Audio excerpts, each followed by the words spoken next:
Good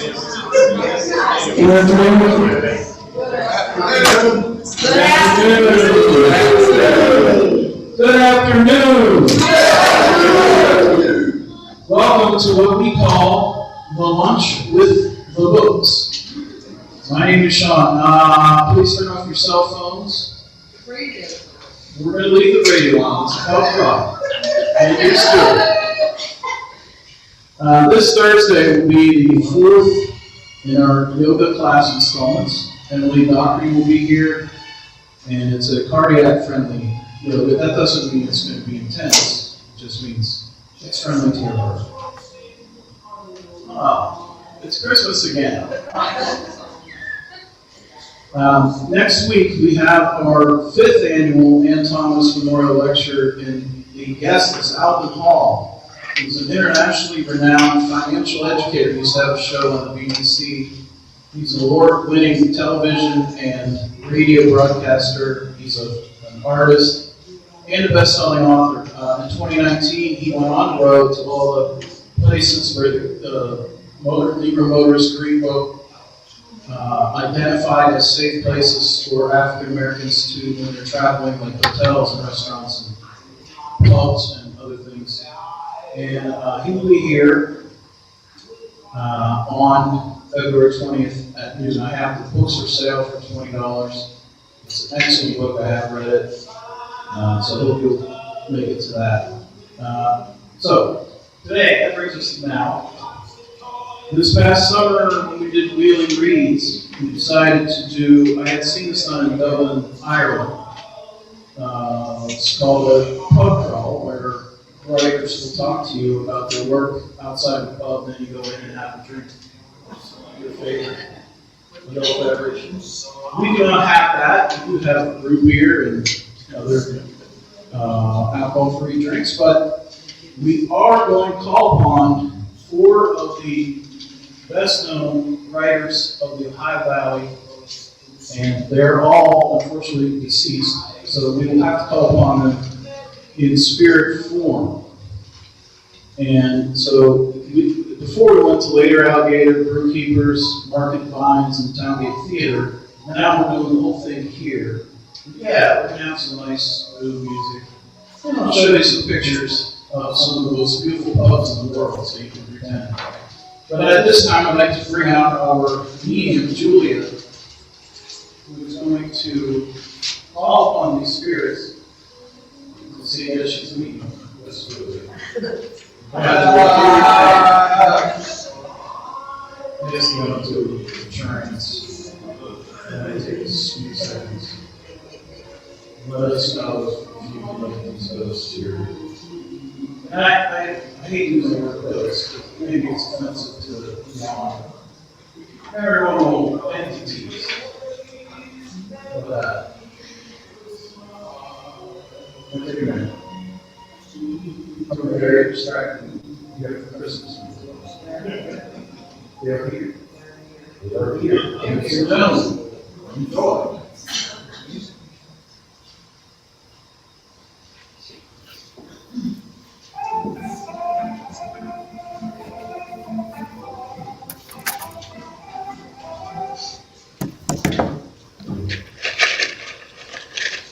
In the street-high football stadium, I think of Olaf's, there's long beards and tilted, and gray faces of Negroes and Alaskers of Edward, and a ruptured night watchman of wheeling steel, dreaming of heroes.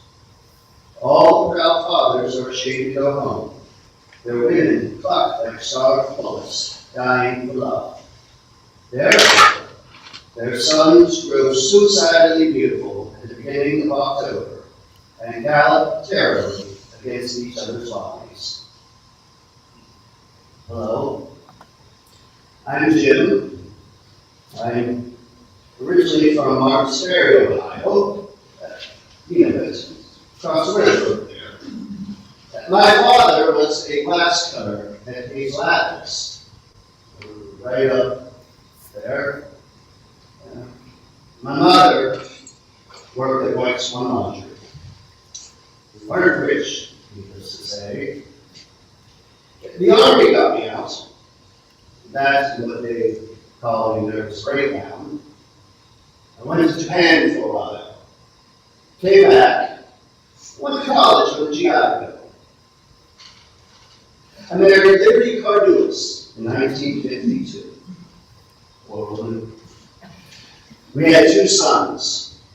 Our son Franz is a poet, like his dad. I won a Fulbright scholarship to study at the University of Vienna. Came back, taught, got a PhD in 1959. I heard that they had a festival named after me over there in the ferry. Can you imagine? Festival named for nervous stroke. I suppose it's because I write poems. I do translations too, you know, Herman Hesse and Neruda, but they like the poems. Contemporary poetry, regular meter, no rhetoric, no rhymes, no good rhymes anyway, plain English for plain folk. But not at first. Early on, I wrote traditionally, and they accused me of being subservient to the poets and poems of the past. Subservient.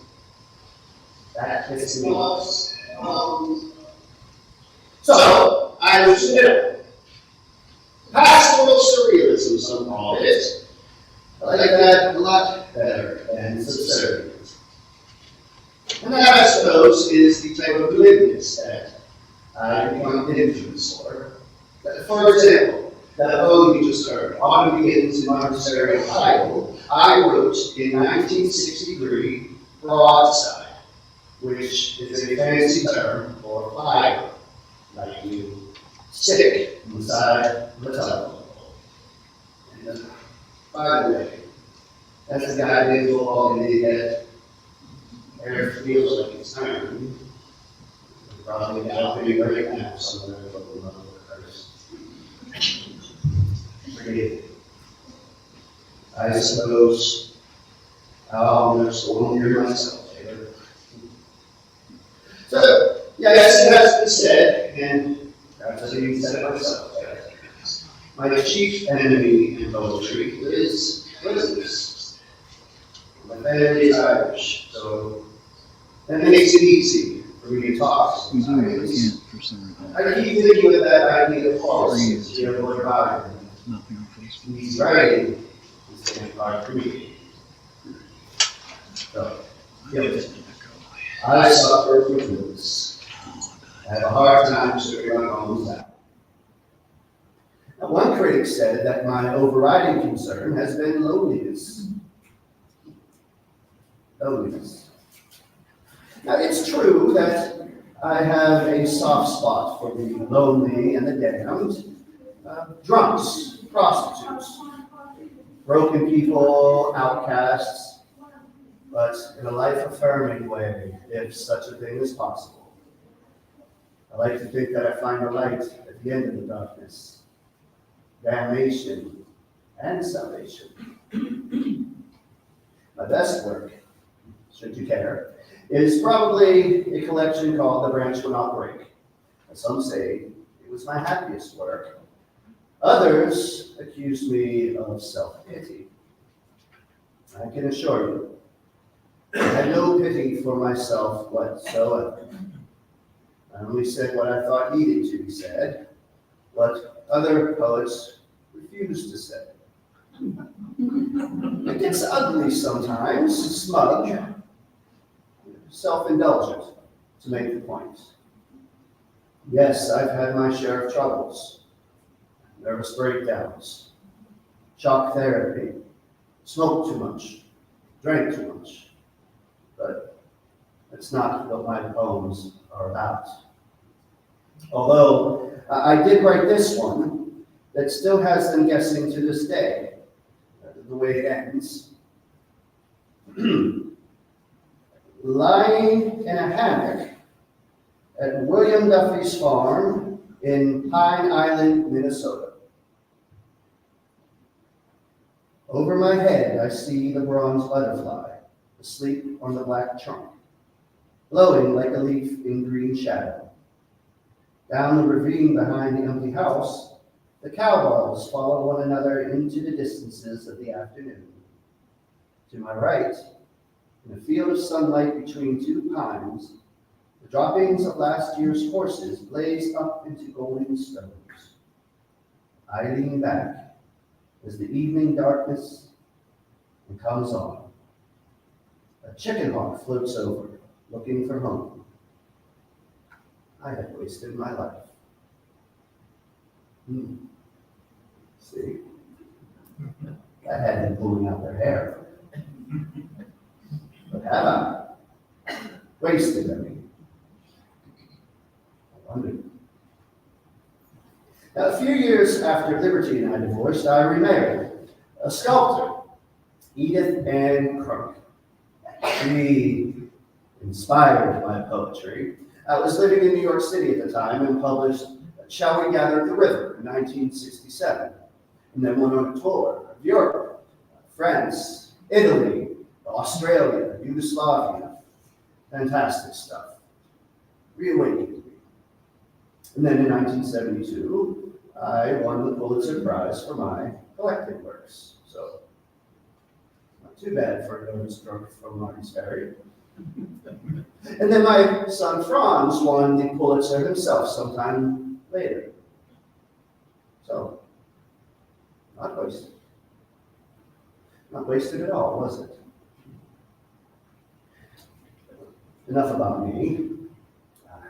You seem like a good group, but since we are in West Virginia and I am from Ohio, I am sensing some lingering hostility. So allow me to read a poem that may give you a sense of superiority, at least towards one small town in Ohio.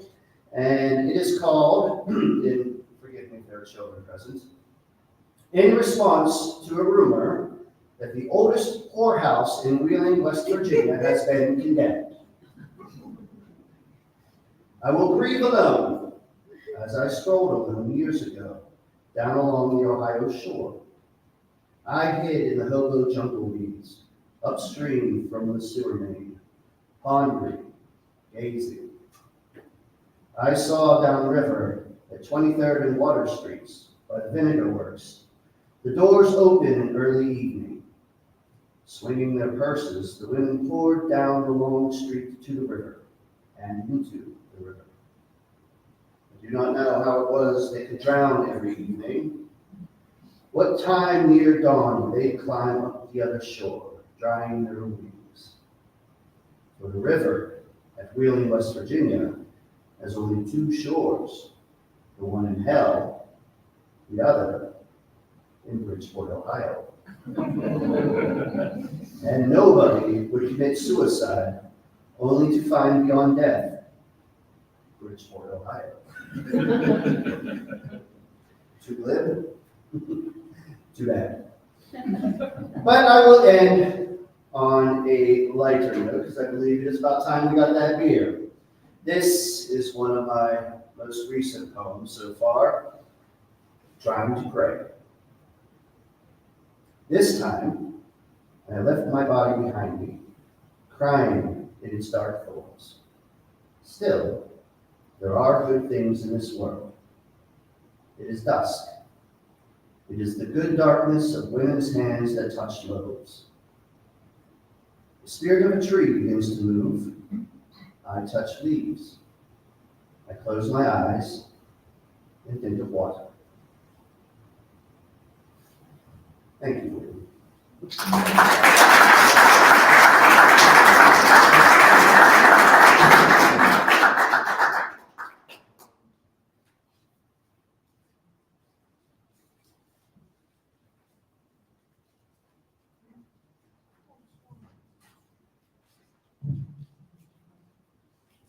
Good afternoon, ladies and gentlemen.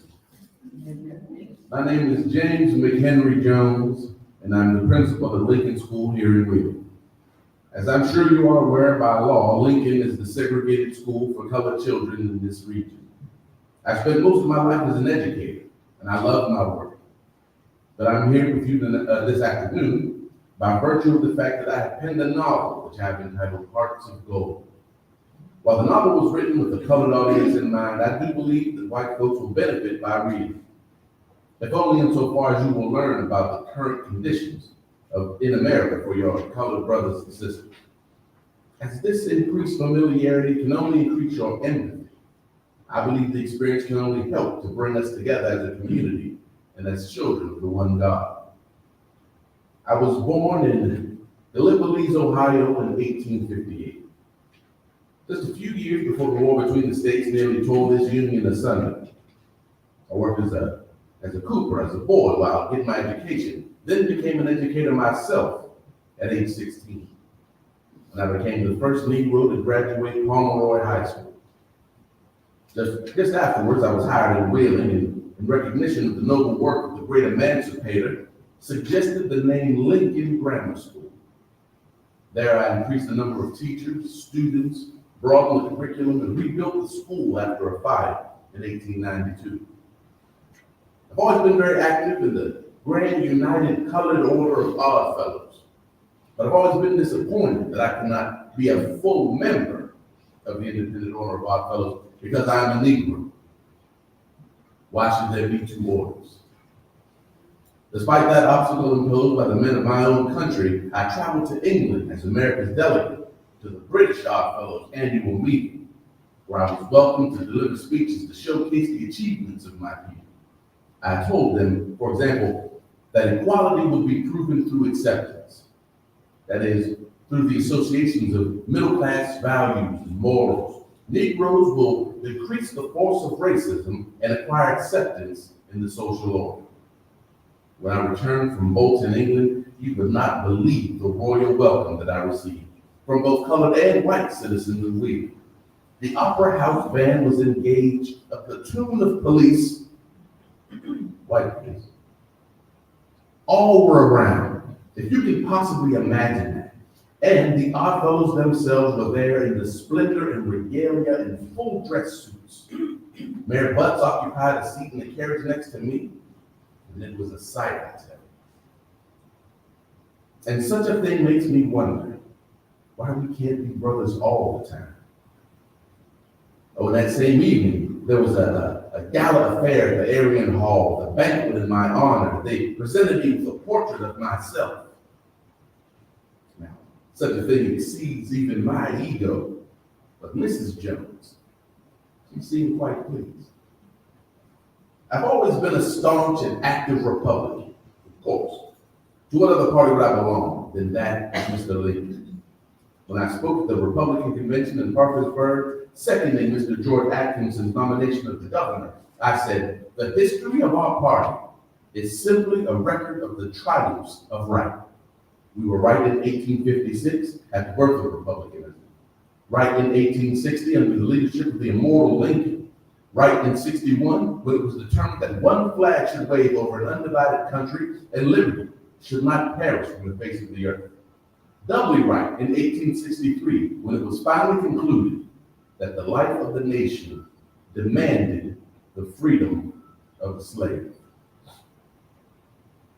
So those are my politics. Since none of you have left, I gather that I haven't offended anyone. Let's see if that changes. To get back to the reason I am here this afternoon, Hearts of Gold. It was published in 1896, and in it I wrote about the horrors of lynching and convict labor, which is just slavery reborn in my book, in coal mines. I wrote of a colored community of individuals dedicated to education, journalism, fraternal organizations, and sacrifice for those shunned and abandoned by white America. I will tell you this, no white writer will take on these subjects. And if I wrote about this in the Old South, I myself might have been lynched. But like I said before, equality will be proven through acceptance. Just give everyone a fair chance. And I hope you'll forgive me as I read just one small passage from Hearts of Gold to give you an example of the issues considered. Do you not believe that someday our people will return to Africa? Asked the gentleman. Yes, when every Jew goes back to the Jordan, when every Englishman returns to the Thames, when every Irishman goes back to the Shannon, every Frenchman to the Seine, and every Italian to the Tiber, and every German to the Rhine, then the Afro-American may sit down and seriously think of returning to the Congo. Clement replied. We shall never gain our fight for equal manhood by running off to Africa. But I admit that I grow discouraged and heartsick as I read of some fresh disregard for the commonest rights of men enacted with impunity every day in the South. It is a red letter day when some man, guilty or innocent, is not lynched. The most disgraceful side of the question is the equanimity in which this country receives the news of the most inhumane lynching. The press simply notes the fact as an item of news with here and there an editor pressing the rare temerity to comment. The church is as dumb as an oyster upon the injustice practiced in our own country, but alive and able to hold indignation meetings and circulate petitions to the Tsar of all of Russia's for the alleviation of the conditions of his subjects, said Clinton, growing more and more indignant as he continued to talk. Lynching law is a foul blot upon our civilization, said Colonel Stanton, slowly. No enlightened European government would tolerate lynching. But can it be stopped until the moral character of the people rises above such illegal action? Who can argue with a mob? Asked Lois. Powder and lead, said Clement, rising and moving about to suppress his excitement. Give them what they give. Mob the mobbers. That's brave talk, considering your distance from the arena of daily disturbance. But just so long as the conscience of a people is so callous that it finds entertainment in seeing human beings roasted alive at all the eclat of a political barbecue, such people need missionaries rather than cold lead.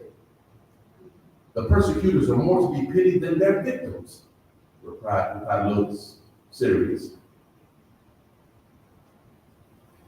Now, thank you for listening. I do realize that this is an intense subject for such public library crawling, but I can see that you are progressive-minded people, and I want you to get the flavor of my book in the hope that you will read it in its entirety. So I somewhat regret to say that I have recently agreed to assume a new position as president of the Colored Institute at Farm, West Virginia. And I'll be leaving Wheeling soon.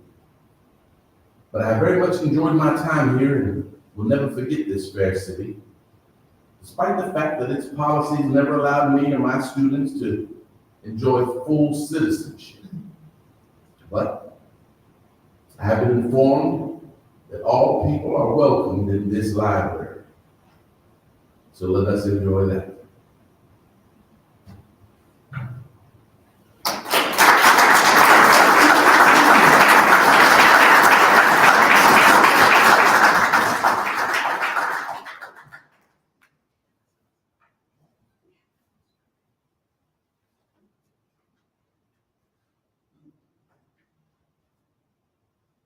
I remember at nights, the flame that hurtled skyward from now cold furnaces of Wheeling Steel's Benwood plant. Here dwell the peoples of lasting metal, whose steel is the alloy of 100 cultures and tribes of vanished Europe. Serb, Croat, Greek, Slovene, Czech, Slovak, and Montenegrin and Pole. Their singing tongues lit and ring in myriad babble on the bus to Benwood. Voices rise in Strecktizan, words make music. Frail as eggshell, speech as sweet as Bartok folk songs from arid Bohemian plain. Good afternoon, my name is Grubb, Davis Grubb. I'm pleased to make your acquaintance this afternoon. I wrote that piece, The Valley of the Ohio, for Holiday Magazine back in 1960. I like to recite it anytime I'm anywhere near home. I feel that it demonstrates my credentials loud and clear. I'm a writer. from Moundsville, West Virginia. He's also a visual artist. He even attended the Carnegie Institute in Pittsburgh for a time. Yes. But being colorblind makes painting damn near impossible. So I stuck to writing. Fiction mostly, short stories, novels, and the occasional bloated piece for a holiday magazine. My family was devastated by the Great Depression. Lost everything and were evicted from our home. Changes a person. Makes you question everything, even the sacred American dream. My mother worked for public assistance.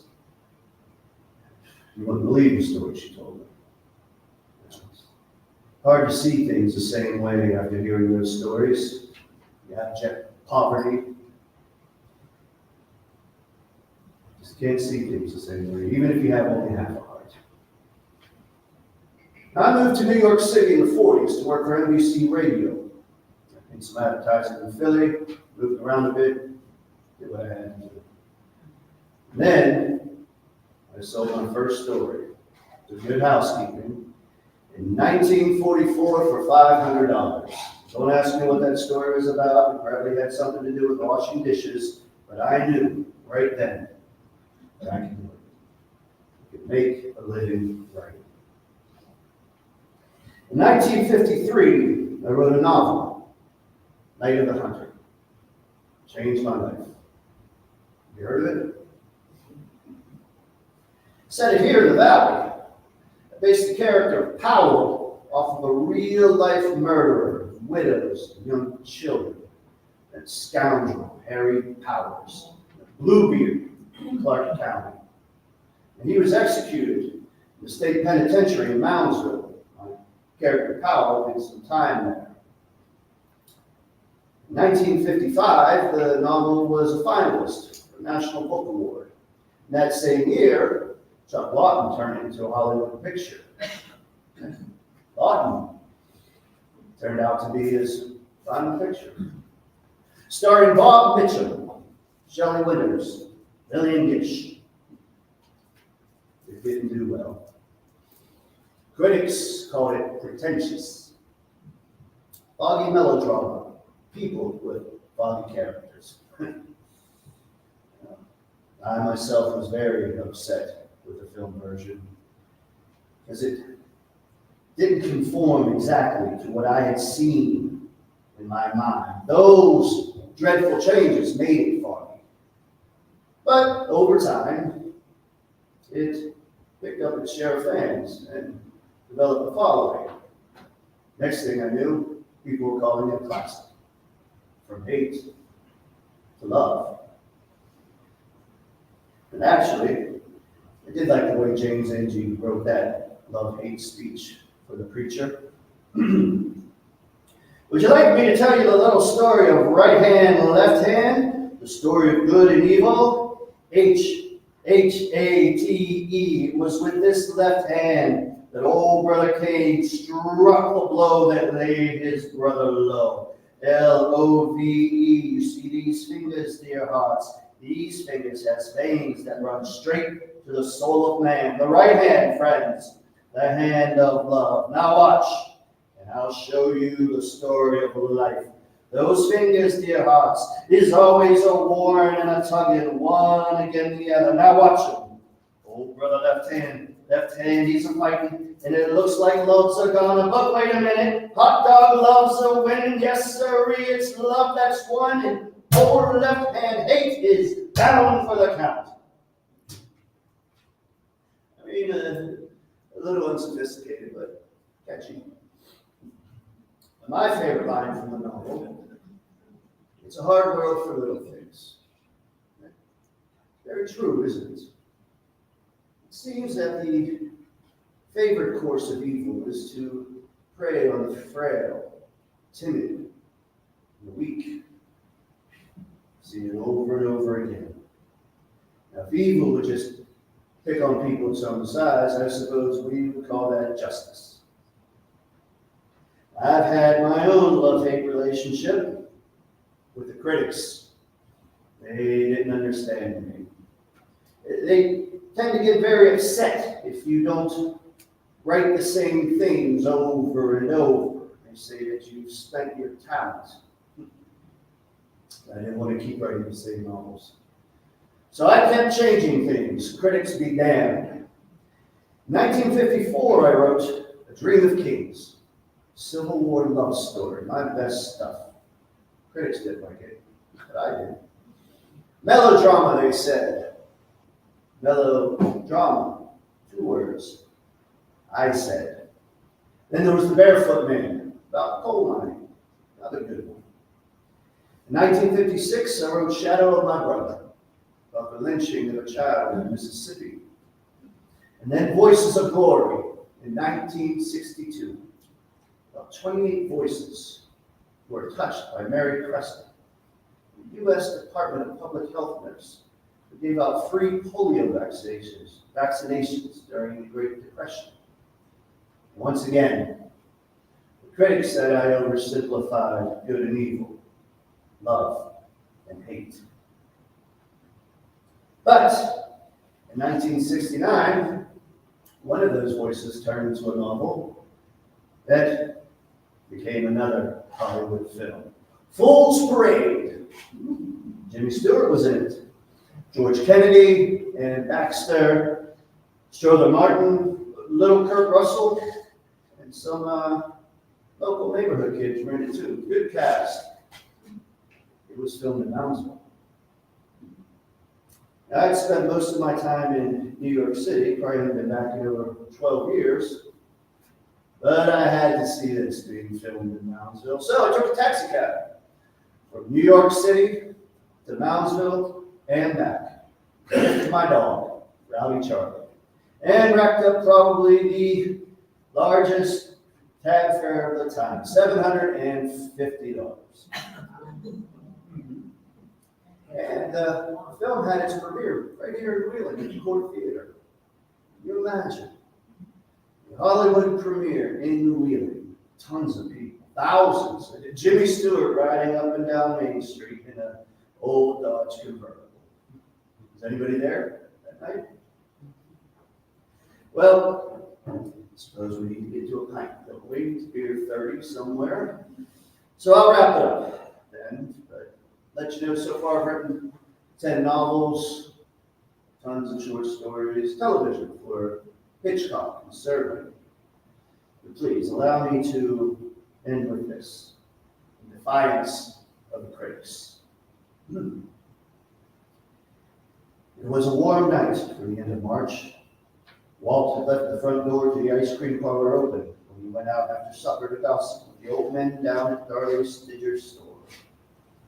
And yet it was not spring, although winter was dead, and the moon was sickly with the neediness of the time between those seasons, those last few weeks, before the cries of the green frogs would rise in stitching clamor from the river shores and meadowlarks. Thank you.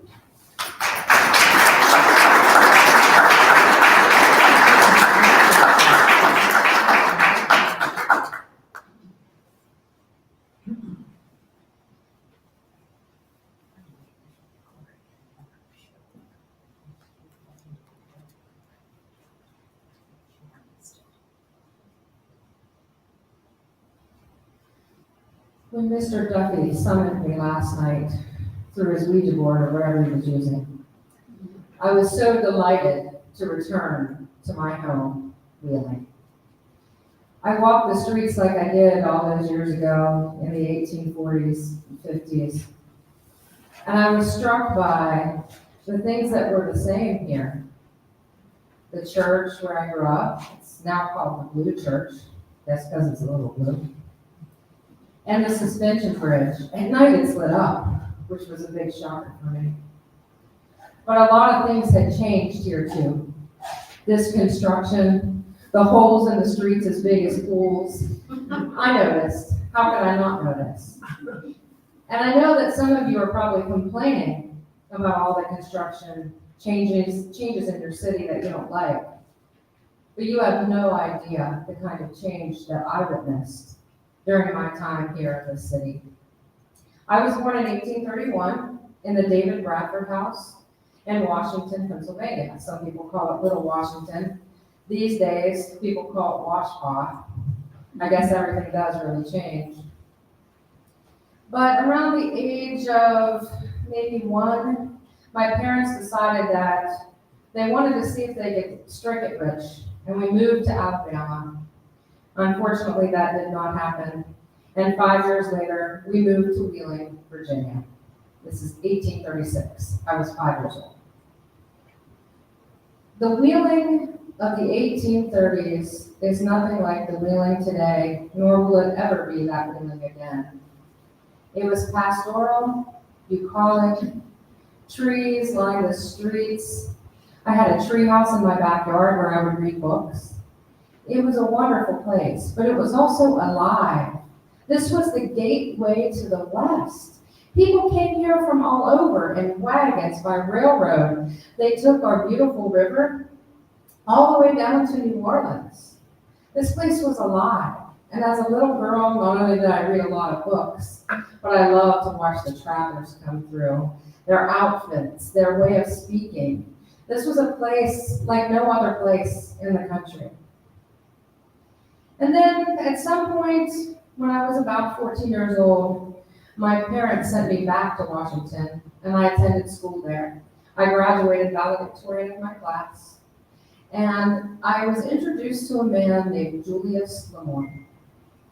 And he was a doctor, but he also had a lot of serious convictions. He was a thinker, a philosopher, a writer, and he taught me about abolition. And from our many conversations, I too became an abolitionist. I returned to Wheeling. I got a job working for the Intelligencer, writing articles. And at one point in 1859, I was actually the editor of the whole paper. Does that paper still exist? Anyway, and I was really in love with writing. But at that time in history, women were still not seen as equals to men. And so a lot of the writing I did was in secret. One thing that I noticed, though, as things were changing in my little city, was how not just the environment had changed, but how the people had changed. Before this time in the 1850s, people seemed to be more joyous. They seemed to be more neighborly. They seemed to be more kind. And from my window, I could see people coming out of these newly built mills. Imagine what that was like at that time in this little city. We had gone from this place where travelers were coming and going, but the streets were still clean, the air was still clean, the water was still clean, to the rise of industrialization, the rise of mills. And I would watch them on my walks and from my window, coming out of the mills, their faces covered in soot, their clothing dirty, their spirits obviously crushed. And so I did the only thing I could do. I wrote about it. In 1861, I submitted my, I guess it was a book, I guess it's a little shorter than a book, manuscript, Life in the Iron Mills, to the Atlantic. At the time, the Atlantic Monthly was the biggest publication in the country. They published women writers, and they were very supportive of women's issues. And the letter arrived in the mail in January of 1861, like later that year, and I couldn't even open it for days. I put it aside. I was too afraid to find out what they had to say, and I was delighted. Not only were they going to publish my work, but they paid me $50 for my story. And if you think about how much money that is, there are people that write today, including the woman who is channeling me right now, who don't get paid $50 for a story. That was quite a sum of money. So I would like to read for you, to kind of give you an idea, if you haven't read it, a piece from Life in the Iron Mills. This is the very beginning. And I want you to imagine Wheeling today versus Wheeling of this time period when it was undergoing massive transformation. A cloudy day. Do you know what that is in a town of ironworks? The sky sank down before dawn, muddy, flat, immovable. The air is thick, clammy with the breath of crowded human beings. It stifles me. I open the window and looking out, can scarcely see through the rain the grocer's shop opposite, where a crowd of drunk Irishmen, that's to you, Mr. Duffy, are puffing Lynchburg tobacco in their pipes. I can detect the scent through all the foul smells ranging loose in the air. The idiosyncrasy of this town is smoke. It rolls suddenly in slow folds from the great chimneys of the iron foundries and settles down in black, slimy pools on the muddy streets. Smoke on the wharves, smoke on the dinghy boats, on the yellow river, clinging in a coating of greasy soot to the house front, the two faded poplars, the faces of the passers-by. The long train of mules dragging masses of pig iron through the narrow streets have a foul vapor hanging to their reeking sides. Here inside is a little broken figure of an angel pointing upward from the mantel shelf. But even its wings are covered with smoke, clotted and black. Smoke everywhere. A dirty canary chirps desolately in a cage beside me. Its dream of green fields and sunshine is a very old dream, almost worn out, I think. From the back window, I can see a narrow brickyard sloping down to the riverside, strewed with rain butts and tubs, the river dull and tawny-colored, La Belle Riviere, drags itself sluggishly along, tired of the heavy weight of boats and coal barges. What wonder? When I was a child, I used to fancy a look of weary, dumb appeal upon the face of the Negro-like river, slavishly bearing its burden day after day. Something of the same idle notion comes to me today, when from the street window I look on the slow stream of human life, creeping past night and morning to the great mills. Masses of men with dull, besotted faces, bent to the ground, sharpened here and there by pain or cunning. Skin and muscle and flesh begrimed with smoke and ashes, stooping all night over boiling cauldrons of metal, layered by day in dens of drunkenness and infamy, breathing from infancy to death, an air saturated with fog and grease and soot, vileness for soul and body. What do you make of a case like that, amateur psychologist? You call it an altogether serious thing to be alive. To these men, it is a drunken jest, a joke, horrible to angels perhaps, to them commonplace enough. Can you see how foggy the day is? As I stand here, idly tapping the window pane and looking out through the rain at the dirty backyard and the coal boats below, fragments of an old story float up before me, a story of this old house into which I happened to come today. When my story came out in the Atlantic in 1861, the entire country was talking about it. It was the first of its kind. Later, critics, like the person who's channeling me today, would go on to claim me as the founder of American literary realism. And that foundation came right here in Wheeling. People weren't writing what I have written in this book. They just weren't. They were writing about fanciful things, imaginary things, beautiful things, but they weren't writing about the realistic conditions that workers in this country were undergoing, the changes in our communities. And they called it progress, but I wonder, and I still do. After this book came out, I found myself very popular with the literary elite. Hawthorne himself wrote to me. He was actually a fan of my work, and he asked me to come to Massachusetts and stay with him and his wife, where I was introduced to all of the literary elite of that time. Imagine me, a girl from Wheeling, Virginia, the wilds, being invited to participate and engage in these intellectual conversations. Although later some people would say that here in Wheeling, I was bereft of any kind of intellectual conversation. We know that's not true. Archibald Campbell, the intelligencer, all of these things were part of the intellectual life of Wheeling, even during those rugged times. But to be able to meet these authors that the whole country was talking about, to engage with them, to sit with them in their salons and drink tea and learn and talk was life-changing.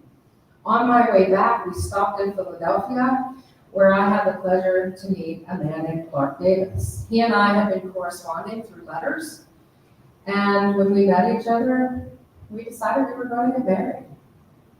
So he came back with me to Wheeling at some point after a short engagement. And mind you, I was 31, so considered a spinster in that era. But he took a chance on me. And we got married right here in Wheeling during the biggest snowstorm in March of 1863. After that, I moved to Philadelphia, but I continued to return to Wheeling often to visit my family. And my father, who died a little bit towards the end of the Civil War, was still here, and eventually my mother moved to Washington, where some of our family still lived. But I never forgot Wheeling, and I came back here at least once a year for the rest of my life. My career spanned 50 years. During that time, I not only wrote for The Atlantic, but for Peterson's Magazine, the Saturday Evening Post. I wrote 11 novels, and what some people have estimated to be 500 essays and articles during my time. I left a major impact on the literary scene and culture of America, but sadly, like so many women authors, I was all but forgotten, until a young woman, 15 years of age, was in a junk shop in Omaha and found my issues of the Atlantic Monthly, tracked me down, and in 1971, published Life in the Iron Mills through Feminist Press. Thank goodness for Ms. Olson, who is a wonderful writer and feminist in her own right. And so I would like to leave you with something that she said about me. And as people who know me know, I didn't like the attention placed on me. In fact, my piece, Life in the Iron Mills, was originally published anonymously. But Tilly Olson had some things to say that I kind of blush a little when I think about, but I think I want to share them with you.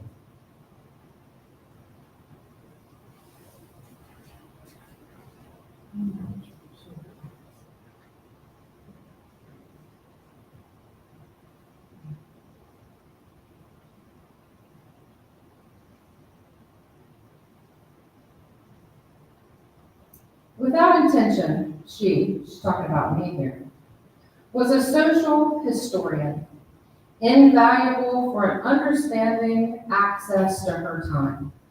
In fact, as an aside, we wouldn't know what we know about Wheeling if it wasn't for me during that time period. On her pages are people and situations that are discovery, not only of the past, but of ourselves.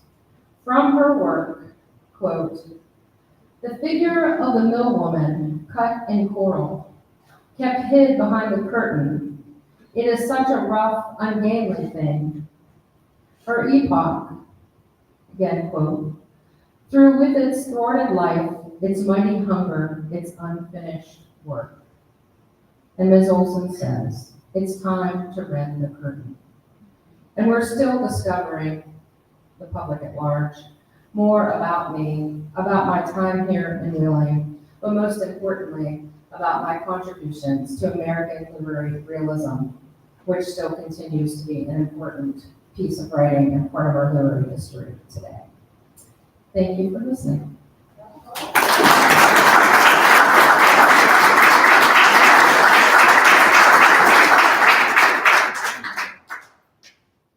A round of applause for our actors.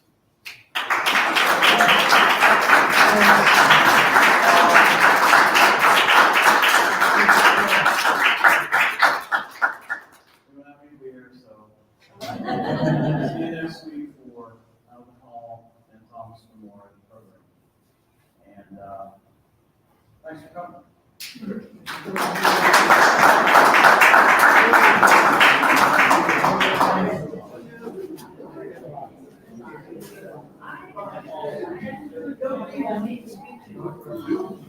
I shall.